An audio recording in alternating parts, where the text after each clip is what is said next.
नमस्कार, मैं हूं कुमार गजेंद्र। भारत टीवी में आपका स्वागत है। हमारे एक दूसरे social media platform podcast with Kumar Gajendra में भी आपका स्वागत है, जहां आप हमें सुन सकते हैं।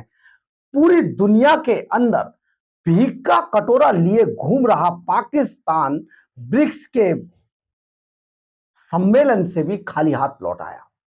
बड़ी बेइज्जती। एक कहावत है भारत के अंदर, बड़े बेआबरू होकर तेरे कूचे से हम निकले। तो पाकिस्तान के साथ वही कुछ हुआ। यानी कि पाकिस्तान की पूरी इज्जत मिट्टी में मिल चुकी है।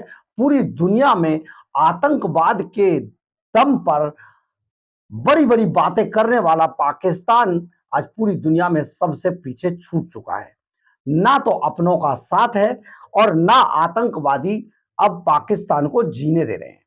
ऊपर से बराबर के देश अफगानिस्तान की जो वास्तविकता है वो भी पाकिस्तान को लगातार परेशान किए हुए है, क्योंकि अफगानिस्तान से जो तालिबान वाला शासन है वो भी पाकिस्तान को एक तरफ से कुरेदने पे लगा हुआ है। दरअसल पाकिस्तान ने पिछले साल ब्रिक्स में शामिल होने के लिए औपचारिक तौर पर आवेदन किया था। पाकिस्तान की सबसे बड़ी उम्मीद चीन और रूस थे। उसे लग रहा था कि चीन और रूस शायद उसे सदस्यता दिला देंगे, लेकिन इस्लामाबाद को इस मामले में निराशा ही हाथ लगी। ब्रिक्स ने नए पार्टनर देशों की सूची जारी कर दी है, जिसमें से पाकिस्तान का नाम नदारद है, लेकिन वहीं पाकिस्तान को आईना दिखाते हुए तुर्की को इस ब्रिक्स में शामिल कर लिया गया है, यानी कि लिस्ट में उनका नाम आ गया है। अब हम आपको इस पूरी खबर पर पाकिस्तान का जो एक आप कहें कि जिस तरीके से पाकिस्तान की आज हालत पूरी दुनिया में हो गई है, वो सिर्फ अब नाम के लिए पाकिस्तान है, बाकी वो मिट्टी में मिल चुका है। अब हम आपको इसमें पूरा बताते हैं। कजान के अंदर, जो रूस के कजान में ये ब्रिक्स सम्मेलन चल रहा था, ब्रिक्स में शामिल होने की उम्मीदें लगाए बैठा पाकिस्तान को बड़ा झटका लगा। पाकिस्तान ने पिछले साल ब्रिक्स की सदस्यता के लिए औपचारिक तौर पर आवेदन किया था। यह माना जा रहा था कि चीन ने इस्लामाबाद को भरोसा दिया था, लेकिन बुधवार को चीनी राष्ट्रपति को भारत के प्रधानमंत्री नरेंद्र मोदी की मुलाकात के साथ ही पाकिस्तान की सदस्यता उम्मीदें धराशायी हो गई। ब्रिक्स ने नए पार्टनर देशों को शामिल कर लिया है, लेकिन इसमें पाकिस्तान का नाम नहीं है। वहीं तुर्की को पार्टनर देशों में शामिल कर लिया गया है। जिनपिंग की मोदी से मुलाकात को पाकिस्तानी अपने लिए धोखे की तरह देख रहे हैं। यानी कि पाकिस्तान को एक बार चीन ने फिर से धोखा दे दिया। देखिए, चीन के माल पर, चीन और चीन के सामान पर कोई भरोसा नहीं कर सकता। कब धोखा दे जाएंगे इनका कोई भरोसा नहीं है। ये बड़े तेज हैं लोग।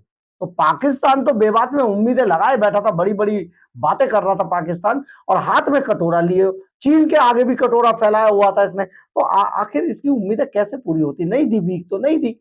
अब आप ये समझिए, प्रधानमंत्री मोदी ने बुधवार को कहा कि भारत ब्रिक्स में अधिक भागीदार देशों का स्वागत करने के लिए तैयार है, लेकिन इस संबंध में फैसले सर्वसम्मति से लिए जाएं। 16वें ब्रिक्स शिखर सम्मेलन के बंद सत्र में मोदी ने 9 सदस्यता समूह में पाकिस्तान के प्रवेश के लिए रूस और चीन के मौन समर्थन का परोक्ष उल्लेख किया और कहा कि ब्रिक्स के संस्थापक सदस्यों के विचारों का सम्मान किया जाना चाहिए। इससे यह साफ हो गया कि भारत के बिना पाकिस्तान की ब्रिक्स में एंट्री संभव नहीं है। रूस और चीन के अलावा ब्रिक्स के 2 अन्य संस्थापक देश भारत और ब्राजील हैं। रूस और चीन और भारत और ब्राजील, ये 4 देश संस्थापक देश हैं ब्रिक्स का। अब ब्राजील, रूस और भारत चीन द्वारा स्थापित समूह ने साल 2011 में दक्षिण अफ्रीका का स्वागत किया था। अब 4 नए सदस्यों के जुड़ने के साथ इसका और विस्तार हो गया है। इस संगठन में शामिल होने के लिए 30 से अधिक देशों ने इच्छा जताई थी, जिनमें श्रीलंका, पाकिस्तान, तुर्की और कोलंबिया शामिल है। रूस और चीन पाकिस्तान के लिए समर्थन कर रहे थे। उस रूसी उप प्रधानमंत्री अलेक्सी ओवरचुक ने सितंबर में सार्वजनिक रूप से पाकिस्तान की बोली का समर्थन किया था। ब्रिक्स में पाकिस्तान की बोली के लिए भारत सबसे बड़ी बाधा है। भारत और पाकिस्तान के बीच संबंध ऐतिहासिक रूप से तनावपूर्ण रहे हैं हमेशा से। दोनों देशों के बीच वर्तमान में उच्चायुक्त स्तर पर कोई राजनयिक प्रतिनिधित्व नहीं है। भारत ने पाकिस्तान से साफ कर दिया है कि आतंकवाद और बातचीत दोनों साथ साथ नहीं चल सकते। पीएम मोदी ने ब्रिक्स की बैठक में भी इसी रुख को दोहराया और सदस्य देशों से कहा कि आतंकवाद के मुद्दे पर दोहरे मापदंडों के लिए कोई जगह नहीं है। प्रधानमंत्री ने कहा, हमें अपने देशों में युवाओं के कट्टरपंथीकरण को रोकने के लिए सक्रिय कदम उठाने की जरूरत है। इस पॉइंट को आप एक बार फिर से देखिए। जो पाकिस्तान आज जिसके कारण हाशिए पर चला गया है, भीख का कटोरा भी आज उसको कोई मतलब देख भी नहीं रहा है, ऐसा भिखारी बन चुका है। तो वो किस वजह से बना? प्रधानमंत्री नरेंद्र मोदी ने कहा, हमें अपने देशों में युवाओं के कट्टरपंथीकरण को रोकने के लिए सक्रिय कदम उठाने की जरूरत है। यहां ध्यान देने की जरूरत है कि चीन ने पिछले साल पाकिस्तान के आतंकवादी संगठन लश्कर-ए-तैयबा के आतंकवादी साजिद मीर को वैश्विक आतंकवादी के रूप में नामित करने के संयुक्त राष्ट्र के प्रयास को रोक दिया था।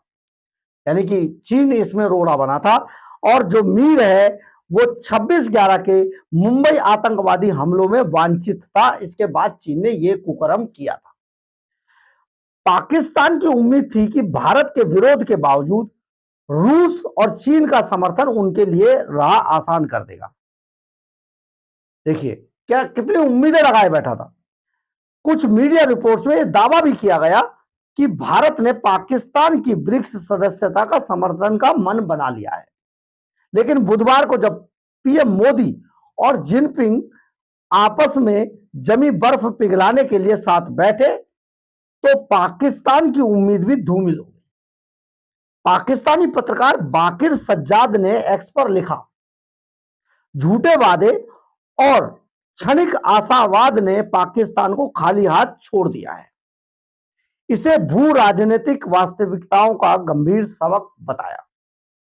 ब्रिक्स ने जिन देशों को शामिल किया गया है, इस बार पाकिस्तान को दुत्कार के लताड़ के बाहर फेंक कर जिन देशों को शामिल किया है उनकी लिस्ट भी हम आपको बताते हैं।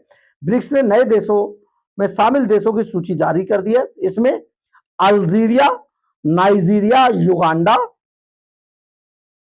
दक्षिण पूर्व एशिया के इंडोनेशिया, मलेशिया, थाईलैंड, वियतनाम, मध्य एशिया में उज्बेकिस्तान, कजाकिस्तान, ये देश वो हैं जिनको शामिल कर लिया गया है। लेकिन पाकिस्तान को निकालकर बाहर कर दिया गया है।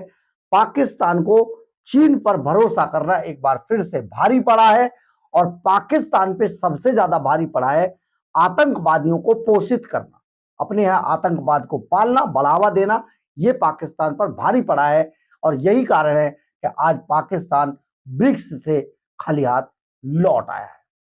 बहरहाल अगर आपको हमारी खबर अच्छी लगे तो आप इसे लाइक, सब्सक्राइब और शेयर जरूर करें। कमेंट्स बॉक्स में अपनी राय जरूर लिख के, इससे हमें बहुत ऊर्जा मिलती है। जय हिंद, जय भारत।